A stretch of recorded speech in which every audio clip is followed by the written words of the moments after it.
जब पांडव वन में रह रहे थे और उनके घर पे एक ऋषि आए थे।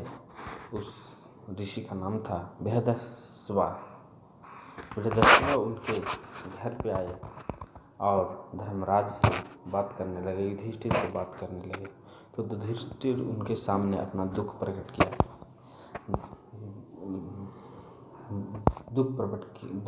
किया क्या मेरे ऐसे राजा आपने कहीं देखे होंगे जो अपने ही राज्य से निकाल दिए होंगे, छल से मेरे साथ जुआ खेला गया। तब महर्षि बृहद ने कहा धर्मराज से कि आपका कहना ठीक नहीं है कि मुझसे दुखी राजा कोई नहीं हुआ, क्योंकि मैं तुमसे भी दुखी और मंदभाग्य राजा वृत्तांत सुनाता हूँ। तुम्हारी इच्छा हो तो मैं सुनाऊँ। धर्मराज युधिष्ठिर के आग्रह करने पर महर्षि बृहदस्व ने कहा, प्रारंभ क्या। धर्मराज, निषेध देश में वीरसेन के पुत्र नल नाम के एक राजा हो चुके हैं। वे बड़े गुणवान, परम सुंदर, सत्यवादी, जितेंद्रिय, उनके प्रिय, वेदज्ञ और ब्रह्म भक्त थे। उनकी सेना बहुत बड़ी थी। वे स्वयं अस्त्र विद्या में बहुत निपुण थे। वे वीर योद्धा, उदार, प्रबल, पराक्रमी थे। उन्हें जुआ खेलने का भी कुछ शौक था। उन्हीं दिनों विदर्भ देश में भीमक नाम के एक राजा राज्य करते थे। वे भी नल के समान ही सर्वगुण संपन्न और पराक्रमी थे। उन्होंने दमन ऋषि को प्रसन्न करके उनके वरदान से 4 संतानें प्राप्त की थी, 3 पुत्र और 1 कन्या। पुत्र के नाम थे दंत और दमन, पुत्री का नाम था दमयंती। दमयंती लक्ष्मी के समान रूपवती थी। उनके नेत्र विशाल थे। देवताओं और यक्षों में भी वैसी सुंदरी कन्या कहीं देखने में नहीं आती थी। उन दिनों कितने ही लोग विदर्भ से निषेध देश में आते और राजा नल के सामने दमयंती के रूप और गुण का बखान करते। निषेध देश से विदर्भ में जाने वाले भी दमयंती के सामने राजा नल के रूप, गुण और पवित्र चरित्र का वर्णन करते थे। इससे दोनों के हृदय में पारस्परिक अनुराग अंकुरित हो गया। एक दिन राजा नल ने अपने महल के उद्यान में कुछ हंस को देखा। उन्होंने एक हंस को पकड़ लिया। हंस ने कहा, आप मुझे छोड़ दीजिए, तो हम लोग दमयंती के पास जाकर आपके गुणों का ऐसा वर्णन करेंगे कि वह आपको अवश्य वर लेगी। नल ने हंस को छोड़ दिया। वे सब उड़कर विदर्भ देश में गए और दमयंती अपने पास हंसों को देख बहुत प्रसन्न हुआ और हंसों को पकड़ने के लिए दौड़ने लगी। दमयंती जिस हंस को पकड़ने के लिए दौड़ी, वह बोल उठा कि अरे दमयंती, निषेध देश में एक नल नाम का राजा है। वह स्वर्ण कुमार के समान सुंदर है। मनुष्यों में उनके समान सुंदर और कोई नहीं है। वह मानो मूर्तिमान कामदेव है। यदि तुम उसकी पत्नी हो जाओ तो तुम्हारा जन्म और रूप दोनों सफल हो जाएगा। हम लोगों ने देवता, गंधर्व, मनुष्य, सर्प और राक्षसों को घूम कर देखा है। नल के समान सुंदर पुरुष कहीं देखने में नहीं आया। जैसे तुम स्त्रियों में रत्न हो, वैसे ही नल पुरुषों में भूषण है। तुम दोनों की जोड़ी बहुत ही सुंदर होगी। दमयंती ने कहा, हंस, तुम नल से भी ऐसी ही बात कहना। हंस ने निषेध देश में लौटकर नल से दमयंती का संदेश कह दिया। दमयंती हंस के मुख से राजा नल की कीर्ति सुनकर उनसे प्रेम करने लगी। उनकी आसक्ति इतनी बढ़ गई कि वह रात दिन उनका ही ध्यान करती थी। शरीर धूमिल और दुर्बल हो गया। वह दीन सी दिखने लगी। सखियों ने दमयंती के हृदय का भाव ताड़कर विदर्भराज से निवेदन किया कि आपके पुत्र की अवस्था हो गई है। राजा भीमक ने अपने पुत्र के लिए संबंध में बड़े विचार के अंत में वह इस निर्णय पर पहुंचे कि मेरे पुत्र की विवाह योग्य हो गई है, इसीलिए इसका स्वयंवर कर देना चाहिए। उन्होंने सब राजाओं को स्वयंवर का निमंत्रण पत्र भेज दिया और सूचित कर दिया, राजाओं को दमयंती के स्वयंवर में पधार कर लाभ उठाना चाहिए और मेरा मनोरथ पूर्ण करना चाहिए। देश देश के नरपति, हाथी, घोड़े और रथों की ध्वनि से पृथ्वी को मुखरित करते हुए सज धज कर विदर्भ देश में पहुंचने लगे। भीमक ने सबके स्वागत सत्कार की समुचित व्यवस्था की। देवर्षि नारद और पर्वत के द्वारा देवताओं को भी दमयंती के स्वयंवर का समाचार मिल गया। इंद्र आदि सभी लोकपाल भी अपनी मंडली और वाहनों सहित विदर्भ देश के लिए रवाना हुए। राजा नल का चित्त पहले से ही दमयंती पर आसक्त हो चुका था। उन्होंने भी दमयंती के स्वयंवर में सम्मिलित होने के लिए विदर्भ देश की यात्रा की। देवताओं ने स्वर्ग से उतरते समय देख लिया कि कामदेव के समान सुंदर नल दमयंती के स्वयंवर के लिए जा रहा है। नल की सूर्य के समान कांति और लोकोत्तर रूप सम्मति से देवता भी चकित हो गए।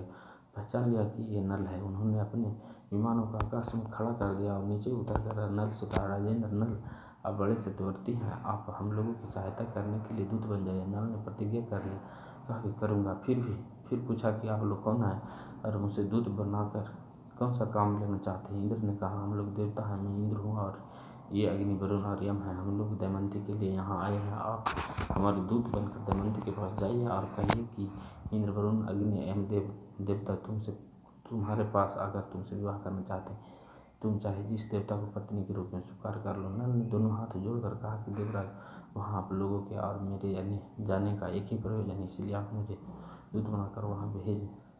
यह उचित नहीं। जिसकी किसी स्त्री को पत्नी के रूप में पाने की इच्छा हो चुकी हो वह भला उसको कैसे छोड़ सकता है और उसके पास जाकर ऐसी बात कह ही कैसे सकता। आप लोग कृपया इस विषय में मुझे क्षमा कीजिए। देवताओं ने कहा, नल, तुम पहले हम लोगों से प्रतिज्ञा कर चुके हो कि मैं तुम्हारा काम करूँगा, आप प्रतिज्ञा मत तोड़ो।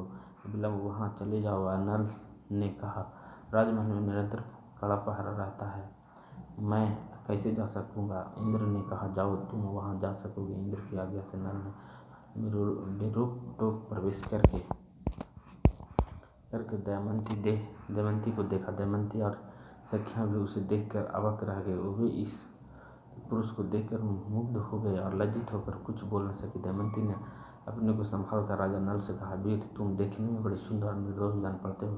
पहले अपना परिचय बताओ। तुम यहाँ किस उद्देश्य से आए हो और यहाँ आते समय द्वारपाल ने तुम्हें देखा क्यों नहीं। उससे तनिक चूक हो जाने पर नहीं कड़ा दंड देते हैं। नल ने कहा, कल्याणी, मैं नल हूँ, लोकपालों का दूत बनकर तुम्हारे पास आया हूँ। सुंदरी, इंद्र, अग्नि, वरुण, यम, ये चारों देवता तुम्हारे साथ विवाह करना चाहते हैं। तुम इनमें से किसी एक देवता को अपने पति के रूप में वरण कर लो। यही संदेश लेकर मैं तुम्हारे पास आया हूँ। उन देवताओं के प्रभाव से ही जब मैं तुम्हारे महल में प्रवेश करने लगा तब मुझे कोई देख नहीं सका।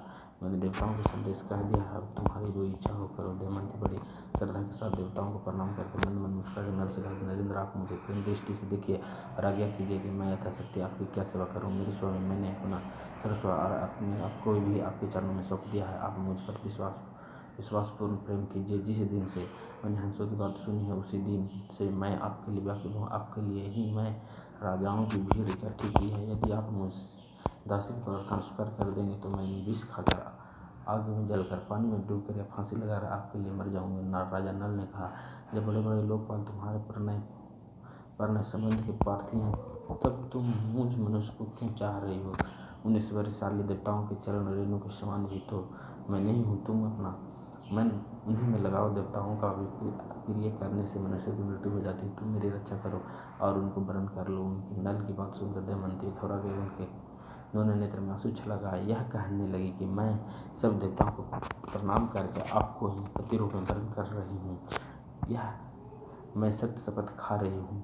उस समय दमयंती का शरीर कांप रहा था, हाथ जुड़े हुए थे। राजा नल ने कहा, अच्छा, तब तुम ऐसे ही करो, परंतु यह तो बतलाओ कि मैं यहाँ उनका दूत बनकर संदेश पहुँचाने के लिए आया हूँ। यदि इस समय मैं अपना स्वार्थ बनाने लगूंगा तो मुझे कितनी बुरी बात है। मैं अपना स्वार्थ तो तभी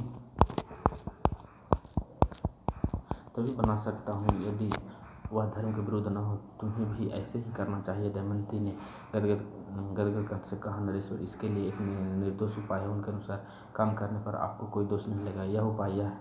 वह उपाय यह है कि आप लोकपालों के साथ स्वयंवर मंडप में आवे। मैं उनके सामने ही आपको वरण कर लूँगा, तब आपको दोष नहीं लगेगा। अब राजा नल देवताओं के पास आए। देवताओं के पूछने पर उन्होंने कहा, मैं आप लोगों की आज्ञा से दमयंती के महल में गया। बाहर बड़े द्वारपाल पहरा दे रहे थे, परंतु उन्होंने आप लोगों के प्रभाव से मुझे देखा नहीं। केवल दमयंती और उसकी सखियाँ ने मुझे देखा। वह आश्चर्य में पड़ गई। मैंने दमयंती के सामने आप लोगों का वर्णन किया, परंतु वह तो आप लोगों को न चाहकर मुझे ही वरण करने पर उसने कहा कि सब देवता आपके साथ स्वयंवर में आवे। मैं उनके सामने ही आपको वरण कर लूँगा, इसमें आपको दोष नहीं लगेगा। मैंने आप लोगों के सामने सब बातें कह दी। अंतिम परिणाम आप लोग ही हैं। राजा भी अंतिम प्रमाण आप लोग ही हैं। राजा भीष्मक ने शुभ मुहूर्त में स्वयंवर समय रखा, लोगों का बुलावा भेजा। सब राजा अपने अपने निवास स्थान से आकर स्वयंवर मंडप में यथास्थान बैठने लगा। पूरी सभा राजाओं से भर गई। जब सब लोग अपने अपने आसन पर बैठ गए तब सुंदरी दमयंती ने कांति से राजाओं के मन और नेत्रों को अपनी ओर आकर्षित करते हुए रंगमंडप में आई। राजाओं का परिचय दिया जाने लगा। दमयंती एक एक को देखकर आगे बढ़ने लगी। आगे एक ही स्थान पर नल के समान आकार और वेशभूषा के 5 राजा इकट्ठे में बैठे हुए थे। दमयंती को संदेह हो गया कि वह राजा नल को नहीं पहचान। वह जिसकी ओर देखती वही नल जान पड़ती। विचार करने लगे, और मैं देवताओं को कैसे पहचानूं, और यह राजा नल है यह कैसे जानूं। उससे बड़ा दुख हुआ। अंत में दमयंती यह निश्चय किया कि देवताओं की शरण में जाना ही उचित है। हाथ जोड़कर प्रेमपूर्वक स्तुति करने लगी। तो देवताओं हंसों के मुख से नल का वर्णन सुनकर मैं उन्हें पति रूप में वर्ण कर लिया। मैं वंश और वाणी से नल के अतिरिक्त और किसी को नहीं चाहती। देवताओं ने निषेधेश्वर नल को ही मेरा पति बना दिया है, तथा मैंने नल की आराधना के लिए यह व्रत प्राप्त किया है। मेरी इस सत्य शपथ के बल पर देवता लोग मुझे उन्हें ही दिखला दे। सूर्यशाली लोग पर लाख लोगों अपना रूप प्रकट कर दे, जिससे मैं उस पुण्य श्लोक नरपति नल को पहचान लूँ। देवताओं ने दमयंती का ये अर्थ विलाप सुना। उसके दृढ़ निश्चय, सच प्रेम, आत्मशुद्धि, बुद्धि, भक्ति और नल परायणता को देखकर उन्होंने उसे ऐसी शक्ति दे दी कि जिससे वह देवता और मनुष्य का भेद समझ सके। दमयंती ने देखा कि देवताओं के शरीर पर पसीना नहीं है, पलकें गिरती नहीं है, माला कुम्हलाई नहीं है, शरीर पर मैल नहीं है, स्थिर है, परंतु धरती नहीं छूते। इधर नल के शरीर की छाया पड़ रही, माला कुम्हला गई है, शरीर पर कुछ धूल और पसीने में पलकें बराबर गिरी रहती है, और धरती छूकर स्थिर है। दमयंती ने लक्ष्मण से देवताओं और पुण्य लोग नल को पहचान लिया। फिर धर्म के अनुसार नल को वरण कर लिया, और दमयंती ने कुछ सुकुचाकर घूंघट काढ़ लिया और नल के गले में वरमाला डाल दी। देवता और महर्षि साधु साधु कहने लगे। राजाओं में हाहाकार हुआ कि राजा नल ने अनंत तिरक से दमयंती का अभिनंदन किया। उन्होंने कहा, कल्याणी, तुमने देवताओं के सामने रहने पर भी उन्हें मुझे वरण किया, इसीलिए तुम मुझको प्रेम परायण पति समझाना। मैं तुम्हारी बात मानूंगा। जब तक मेरे शरीर में प्राण रहेंगे तब तक मैं तुमसे प्रेम करूंगा। यह मैं तुमसे शपथ पूर्वक सत्य कहता हूँ। दोनों प्रेम से एक दूसरे का अभिनंदन करके इंद्र आदि देवताओं की शरण ग्रहण के देवता भी बहुत प्रसन्न हुए।